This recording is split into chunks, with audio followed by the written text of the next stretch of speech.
Jadi kalau kita flashback kembali, jika dia di umur 7 tahun, kemudian dia masuk pada UBA atau SD-nya selama 3 tahun, sampailah dia pada umur 10 tahun. Kemudian dia lanjutkan pada tingkatan UBK-nya 2 tahun, sampailah dia pada umur 12 tahun.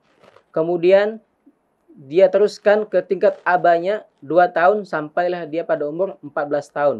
Kemudian disempurnakan pada tingkatan terakhir Al-Jamiahnya atau kuliahnya 2 tahun, selesailah dia dengan umur 16 tahun.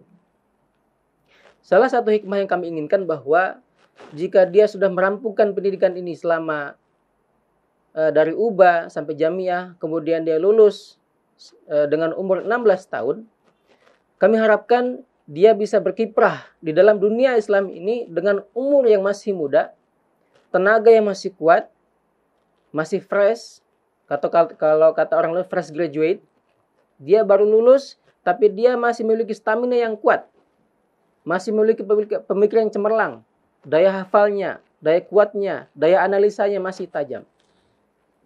Jadi masih banyak yang bisa dia kembangkan dari modal yang dia dapatkan dalam dunia pendidikan tersebut. Itu yang kita harapkan. Jadi itu yang perlu saya sampaikan mengenai durasi dari pendidikan yang ada di sistem pendidikan khilafah ini.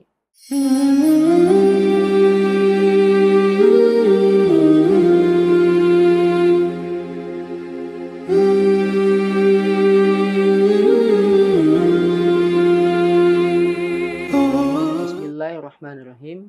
Assalamualaikum warahmatullahi wabarakatuh. Innal hamdalillah nahmaduhu wa nasta'inuhu wa nastaghfiruh wa na'udzu billahi min sururi anfusina wa min sayyiati a'malina. May yahdihillahu fala mudhillalah wa may yudlil fala hadiyalah. Asyhadu an la ilaha illallah wahdahu la syarikalah wa asyhadu anna Muhammadan abduhu wa rasuluh la nabiyya ba'da. Wa qala Allah ta'ala fi Qur'anil Karim, a'udzu billahi minasyaitonir rajim. Bismillahirrahmanirrahim. Ya ayyuhalladzina amanu taqullaha wa qulu qawlan sadida yuslih lakum a'malakum wa yaghfir lakum dzunubakum wa may yuti'illaha wa rasulahu faqad faza fawzan 'azima. Shadaqallahul azim. Alhamdulillah, segala puja dan puji syukur kita panjatkan kehadirat Allah Subhanahu wa taala, karena Allah masih memberikan kesempatan kepada kita semua untuk bergabung dalam dunia pendidikan, dalam dunia kerja besar, dalam bagian dari kerja khilafah ini. Alhamdulillah, kami dan kita semua Allah masukkan dalam kerja ini, karena seperti yang sering diisyaratkan oleh khalifah kita, dunia pendidikan ini dan tidak bermaksud merendahkan yang lain. Di dalam dunia pendidikan ini semua amal itu tercover. Semua amal yang kita impikan itu tercover. Apa itu? Yang pertama, ilmu yang bermanfaat. Yang dimana tentu saja dalam dunia pendidikan kita mengajarkan atau memberikan pendidikan tentang ilmu. Jika ilmu itu dilanjutkan atau diteruskan oleh anak didik kita, maka itu akan menjadi ilmu yang bermanfaat, yang terus mengalir pahala dan kebaikannya. Kemudian yang kedua tentu ujung dari salah satu tujuan pendidikan adalah menghasilkan orang-orang yang soleh. Otomatis dia akan menjadi anak-anak yang soleh. Rasulullah pernah mengatakan bahwa salah satu amal yang tidak putus jika orang itu meninggal, salah satunya adalah doa anak yang soleh. Nah, pendidikan salah satu tujuannya adalah menghasilkan anak-anak yang soleh. Alhamdulillah, mudah-mudahan di ujung pendidikan kita ini banyak menghasilkan output atau hasil didik dari anak-anak yang soleh. Kemudian yang ketiga yakni amal jariyah. Seperti yang kita ketahui bersama bahwa dalam dunia pendidikan kita sampai saat ini, sampai sekarang ini, ke hari ini, masih banyak membutuhkan partisipasi atau uluran tangan kita semua sebagai para pejuang untuk mengalirkan semua tenaga, pikiran, materi, apapun itu untuk membantu berdirinya pendidikan ini, khususnya jika kita berbicara tentang masalah jariyah, itu tentang material. tentang bagaimana kita membangun semua kelas-kelasnya, bangunan-bangunannya, asramanya, perumahannya, dan semua fasilitas sehingga itu tetap berdiri tegak dan kuat dan tetap menjadi amal jariah bagi semuanya. Alhamdulillah, dunia pendidikan adalah salah satu tempat kita untuk beramal, yang dimana 3 pintu kebaikan terbuka lebar-lebar. Yang pertama, ilmu yang bermanfaat, doa anak yang soleh, dan amal jariah. Kemudian selanjutnya, salawat dan salam semoga tercurah kepada Nabi kita, Nabi Muhammad Sallallahu Alaihi Wasallam. Karena dengan perjalanan beliau, alhamdulillah, kita semua bisa tahu bagaimana cara kita untuk menyembah kepada Allah. Karena Allah itu ingin disembah dengan cara yang Allah inginkan. Makanya Allah mengirimkan seorang utusan, Rasulullah, untuk mengabarkan kepada kita, untuk mengajarkan kepada kita bagaimana cara menyembah kepada Allah yang Allah inginkan. Karena ibadah itu dibangun di atas 2 landasan. Yang pertama, ikhlas untuk mencari ridha Allah saja. Kemudian yang kedua adalah mencontoh atau ittiba kepada Rasulullah. Jika ibadah itu hilang salah satu bagiannya, maka akan merusak yang lainnya. Atau jika kurang salah satunya, akan mengurangi yang lainnya. Kita ibadah, ikhlas hanya untuk mencari ridha Allah, tapi kita tidak mencontoh cara yang diajarkan oleh Rasulullah, maka kita akan jatuh pada hal yang bid'ah. Kemudian, kita beribadah dari awal hingga akhir, teknis pelaksanaannya mengikuti cara yang diajarkan oleh Rasulullah. Tapi ada tendensi lain, ada keinginan lain yang kita harapkan, maka Allah tidak suka. Karena Allah tidak suka disyarikatkan dengan satu hal yang lain. Salah satu ujung atau output atau hasil pendidikan yang kita sedang selenggarakan ini, kita laksanakan ini adalah menghasilkan para generasi khilafah atau menghasilkan atau mengeluarkan peserta didik yang tahu betul, yang paham betul bahwa ibadahnya adalah hanya untuk mencari ridha Allah dan caranya hanya menggunakan cara yang diajarkan oleh Rasulullah SAW. Itu intinya. Baik, setelah itu adapun poin yang ingin saya sampaikan pada saat ini bahwa jika kita berbicara tentang pendidikan yang berbasis khilafah ini, rentan pendidikannya diidealkan itu lahir, dia lulus atau selesai atau menyelesaikan pendidikannya sekitar 15 tahun atau 16 tahun. Tentu ada yang bertanya, bagaimana bisa dia bisa menyelesaikan semua jenjang pendidikan pada usia 15 tahun atau 16 tahun? Baik, di sini kita bahas. Pendidikan pada berbasis khilafah ini dimulai dari umur sekitar 7 tahun. Kemudian dia akan melalui masa Ubah atau Utsman bin Affan atau bahasa umumnya kita kenal dengan SD. Hanya 3 tahun. Jadi saya ulangi, masa sekolah dasar di sini, yang bahasa umum katakan sekolah dasar, yang kami kenal dengan di sini adalah tingkat Utsman bin Affan, hanya 3 tahun. Yang umumnya kita tahu bahwa dia dijalani selama 6 tahun. Maka di sini kami press atau kami singkat menjadi 3 tahun. Kemudian pada sesi berikutnya, yakni kalau di luar sana kita mengetahui bahwa ada SMP, kemudian ada SMA yang masing-masing mereka memiliki waktu masing-masing 3 tahun, kemudian kalau kita kalikan 2 menjadi 6 tahun, bahwa kami katakan di sini dalam sistem pendidikan khilafah itu kami singkat menjadi 4 tahun. Yang dimana 2 tahun pertama itu di tingkat UBK. Umar bin Khattab. Hanya 2 tahun. Kemudian tingkatan berikutnya yaitu Abu Bakar As-Siddiq atau Aba. Hanya 2 tahun. Jadi disingkat menjadi 4 tahun. Kami pangkas 2 tahun.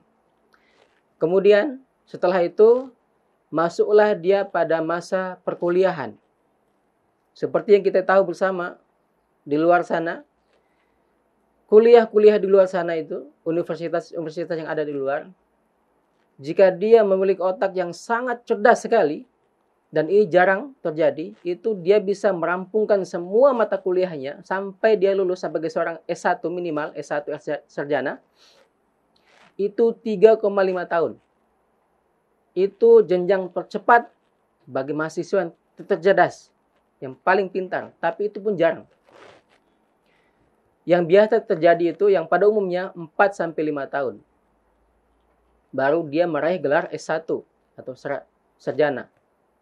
Ada yang 6 tahun dan maksimal 7 tahun. Jika dia lebih dari 7 tahun, maka dia akan mengalami DO, drop out, dikeluarkan dari universitasnya. Kami katakan di sini, kami jelaskan bahwa universitas yang ada di dalam sistem pendidikan khilafah ini hanya 2 tahun. 2 tahun saja. Di dalamnya kami mulai menambahkan, selain ilmu-ilmu yang ada di kelas, kami juga mulai memberikan dia ilmu-ilmu terapan, life skills, keterampilan untuk melanjutkan kehidupannya sebagai seorang manusia biasa, memenuhi kebutuhannya sebagai manusia biasa, makan dan minumnya. Jadi kami proyeksikan bahwa setelah dia lulus, setelah dia rampung pendidikan dari jamiah ini, dari khilafah ini, dia tidak perlu untuk menenteng ke sana kemari ijazahnya. Dia tidak perlu untuk melamar kiri kanan kerjaannya, untuk mencari makannya, cari minumnya. Cukup dia untuk bekerja sendiri, menciptakan lapangan kerja untuk dia sendiri, bahkan dia bisa mengajar life skill-nya, ataupun dia bisa untuk memanggil teman-temannya yang lain untuk membentuk sebuah lapangan pekerjaan.